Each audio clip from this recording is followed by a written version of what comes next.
Hi Gemini, welcome to your Astro Alchemy for June 2020.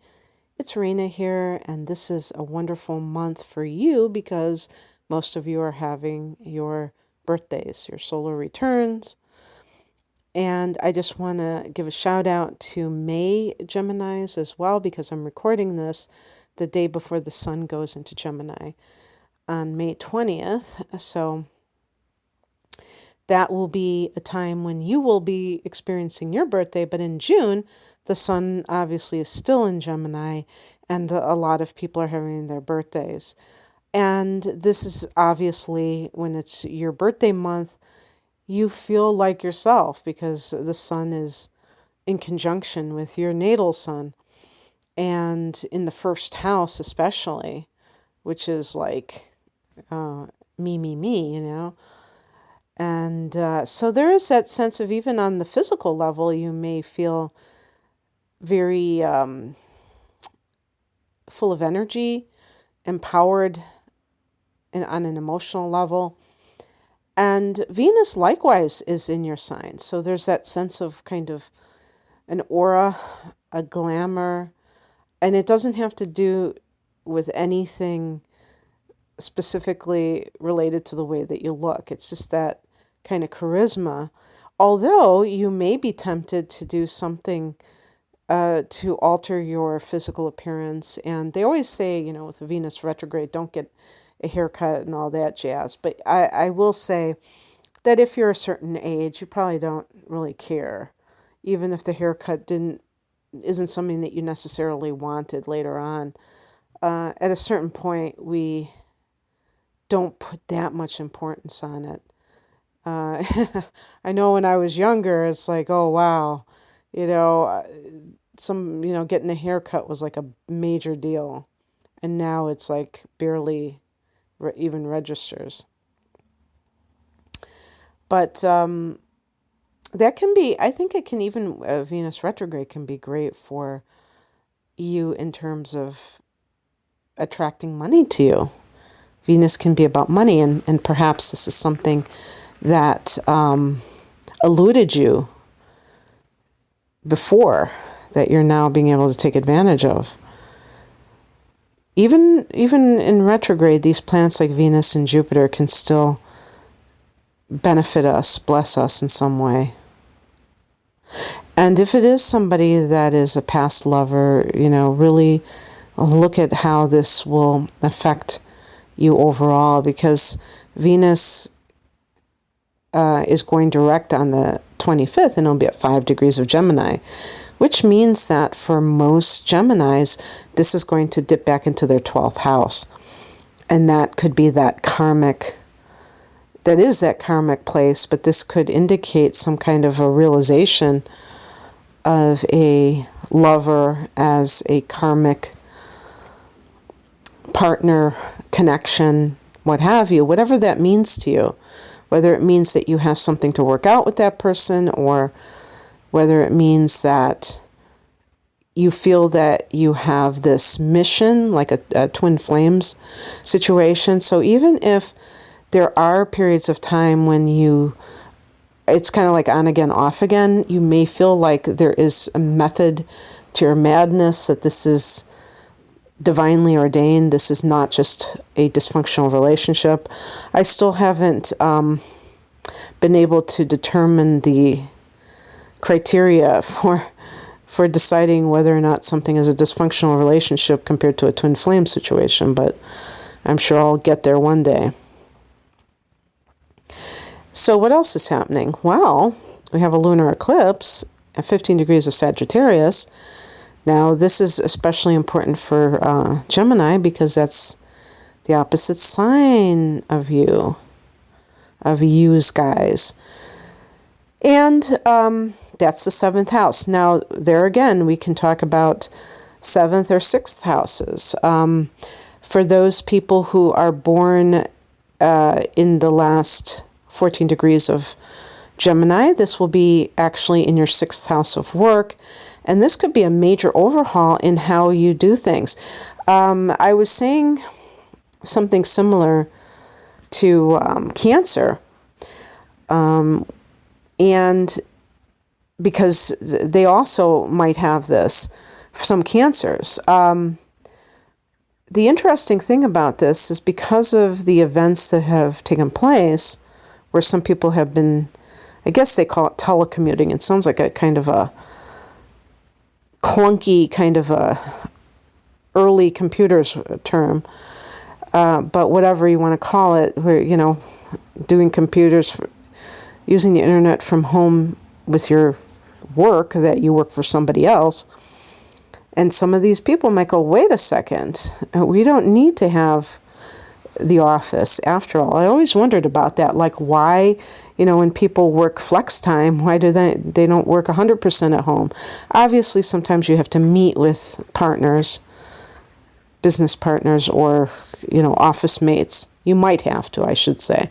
So I could see it being important to a certain degree, but maybe, if the boss doesn't want to pay for an office rental, they might say, hey, we can meet once a week and get as much done. Usually it will be that mentality that the boss wants to have the ability to see, monitor what the employee is up to making sure they're not slacking off. But if they're getting the work done in their own time, even if they're doing it at 11 o'clock at night, and it's acceptable to do it then, it's not necessary to do it at 9 to 5, then they may be influenced by saving money on an office. So, because the 6th house, which some of you may have this eclipse in, can be your physical workspace, and that may change, or your work schedule. A lunar eclipse can greatly alter that, take it away, in some way, reorder, reshape how you do things. And this is officially on June 5th, but it could be even in May when some of you experience this. Perhaps even some of you can say that has already occurred to a certain degree. And, it's all good. What I have said before is that when you take the approach that it's all good, you're not worried about anything. You feel that sense of that the universe is working on your behalf.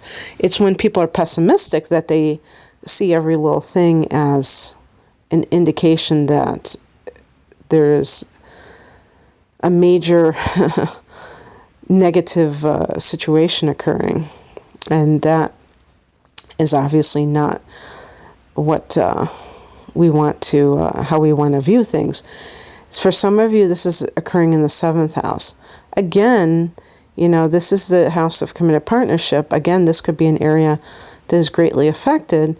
But how do you perceive that? If you're afraid of, oh my God, my marriage, my committed partnership could be impacted. Well, if something is good, it may not impact it in a bad way.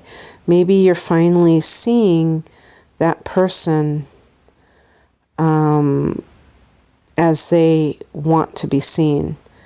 And it's like a major breakthrough for your relationship. And you gain insight into them. If there is a relationship that is not working for you, then that can be a great release. And perhaps you wouldn't have done it yourself, especially if you have a moon in a fixed sign that tends to be rather emotionally, that can be emotionally rigid or afraid of change, or an inner planet in Taurus, which is like Mars or Venus or even Mercury in Taurus, which tends to want that continuity. And even if something isn't that good, it's saying, well, the devil you know better than the devil that you don't know. So again, it can be all good. On the 18th, Mercury, which is your ruler, goes retrograde. How many retrogrades have we had? I think, is this the third one or is this the second one? I think we had one in March. But I think we're supposed to have like 5 this year. I'm not sure. But anyway, this is happening at 14 degrees of Cancer. Cancer being your second house of earned income. And again, this is another situation when you have this middle degree, these transits that are like at 14 or 15 degrees, you're going to have half of the sign experiencing it in the house before it. So the Mercury retrograde at 14 degrees of Cancer is actually going to occur in the people who are born from 15 to 29 degrees. It's going to be in your first house. And that's going to be more of a personal review. For the others, it will be in your money house. If you're born in the first 14 degrees, it'll be in your second house of earned income. And that can affect your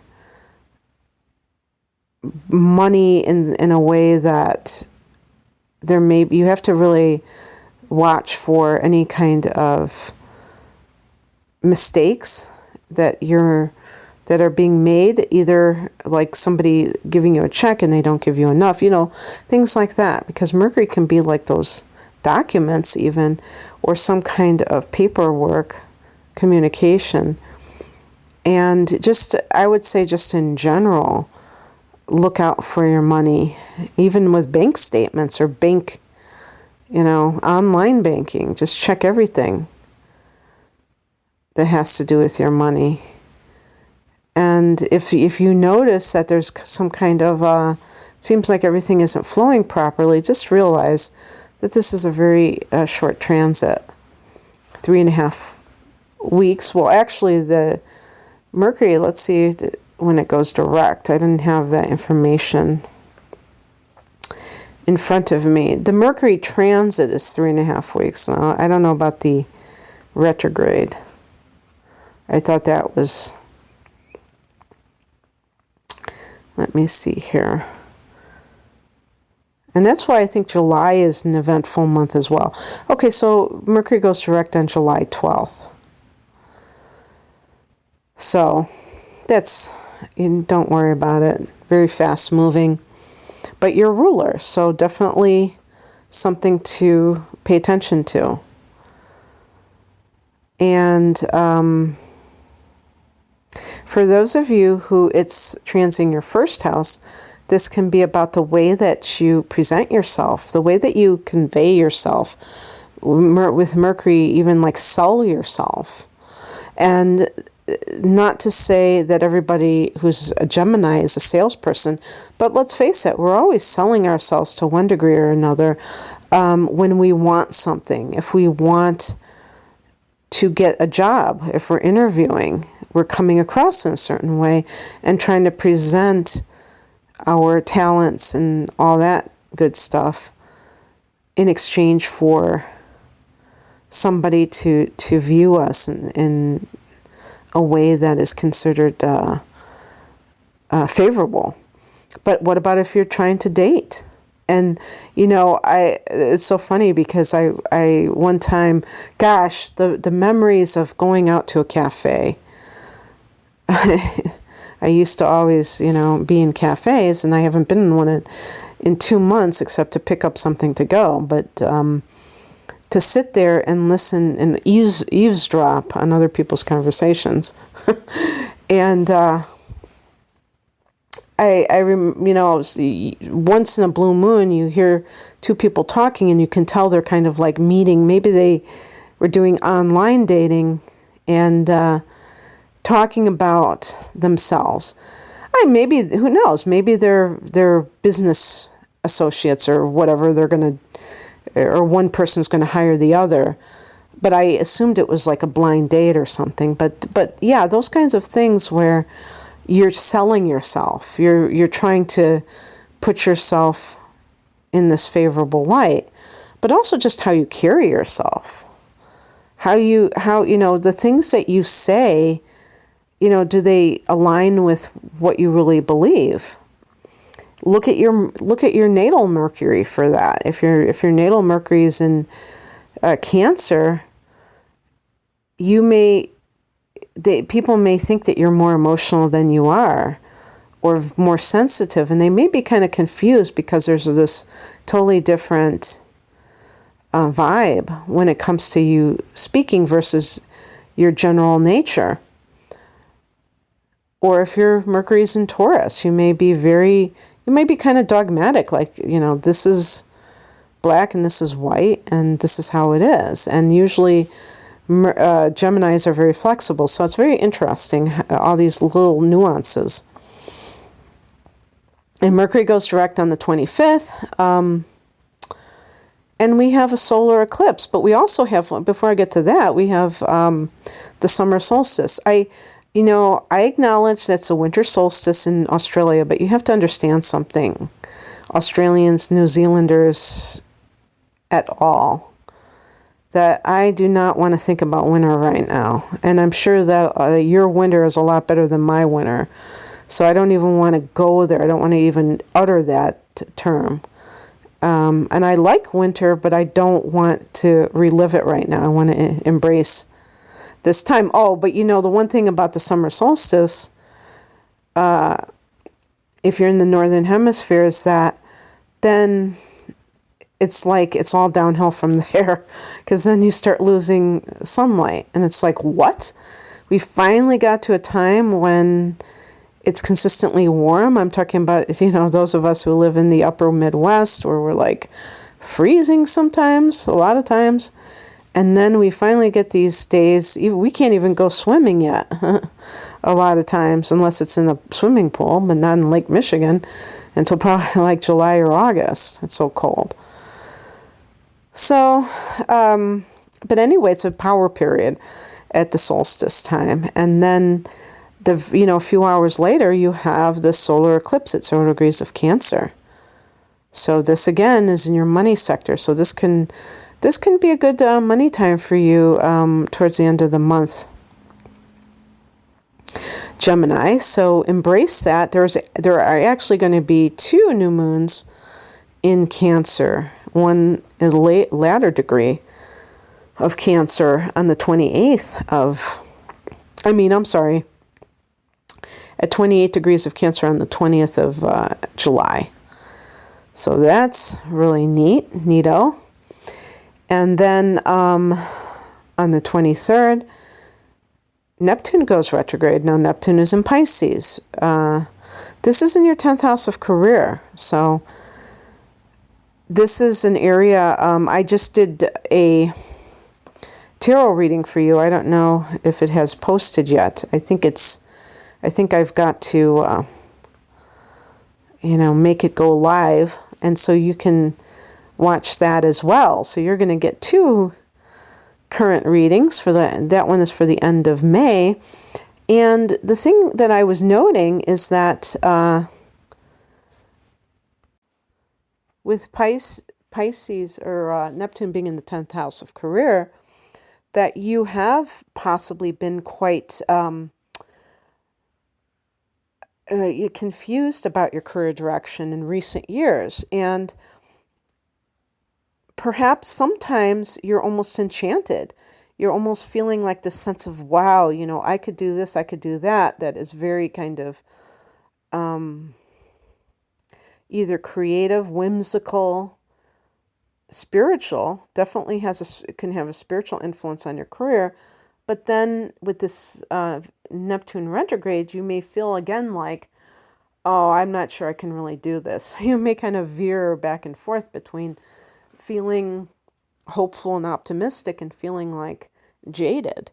So it's a very interesting time for you because you also have this energy in the 8th house, which is Scorpio's house, that is a water house, and actually can also, you have Pluto there and Jupiter and Saturn's going back there in July, and just really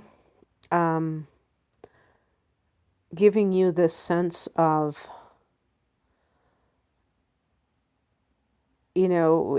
Saturn in the 8th house of really like doing the work of the shadow work that may be difficult but necessary in order for you to be a healer, if that's what you're looking to do. Because, there's that saying, physician, heal thyself. We cannot, Chiron is the wounded healer, and we don't have to be perfect specimens in order to help heal others. But by the same token, if we're dealing with a lot of stuff, that can lead to us having a hard time truly helping others because we're too bogged down in that stuff. And the 8th house is very kind of that intense emotional stuff, trauma, for instance. And so Neptune in the 10th house can be kind of that confusion about how to go about that, or that influence about wanting to do something much more spiritual in nature. I was going to say, buy a muffler, dude.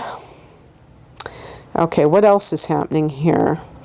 And then Venus does go direct on June 25th. And for some of you, that will be in that will actually be in your 12th house that it's going direct. But regardless of where it's actually falling, this will give you some kind of, I don't know if you call it closure, or you'll have more of a clarity in terms of issues in your life. So that could be really nice. So there you have it, Gemini. I think this is going to be very eventful for all of us, and I hope that you have a wonderful birthday. And if you would like to look at this period of time that is coming up, this new cycle, solar cycle for you, please, check me out. I have the link below to my order page, and, it's kind of fun when you haven't had a natal chart interpretation. I have a combination reading with looking at the Astro Alchemy, as I call it now, for the next year. And I call it alchemy because to me, it's an active process that you are doing for yourself. Not a sitting duck to the transits that are coming about, but how you can be that magician who makes it happen for yourself. If you want to, you have free will. So my website is rainamoonastrology.com. Thank you for listening. Take care. Bye.